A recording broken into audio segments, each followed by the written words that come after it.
இனி அவர் உன் வாயை நகைப்பினாலும் உன் உதடுகளை கம்பீரத்தினாலும் நிறைய பண்ணுவார். இது நிச்சயமாய் நடக்கும். நீங்கள் சீக்கிரமாய் நீங்கள் சந்தோஷமாய் சிரிப்பீர்கள். மறுபடியும் சிரிப்பு சத்தம் உங்களுடைய வீடுகளிலே கேட்கும்.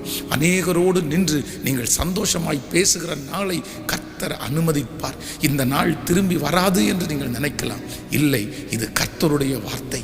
ஆண்டவர் சொல்லுகிறார், இல்லை, உங்களை கம்பீரமாய் பேச பண்ணுவேன். ஒருவேளை மற்றவர்களுக்கு முன்பாக கடனுக்காக, பணம் வேண்டும் என்பதற்காக, உதவிக்காக ஒருவேளை நீங்கள் தாழ்வாய் பேசலாம். இப்படி ஒரு நிலைமை எனக்கு வந்து விட்டதே, இவர்களுக்கு முன்பாக இப்படி போய் நான் தாழ்மையாய் பேசக்கூடிய ஒரு நிலைமையிலே நான் தள்ளப்பட்டேனே, எப்படி நான் ஏன் இப்படி மாறினேன்? ஆனால் ஆண்டவர் வாக்கு கொடுக்கிறார், இல்லை, உன்னுடைய வாயை நான் கம்பீரமாய் நிரப்ப பண்ணுவேன். சீக்கிரமாய் அந்த மனிதனுக்கு முன்பாக நீங்கள் கம்பீரமாய் பேசுவீர்கள். கர்த்தர் என் கூட இருக்கிறார் என்று சொல்லுவீர்கள்.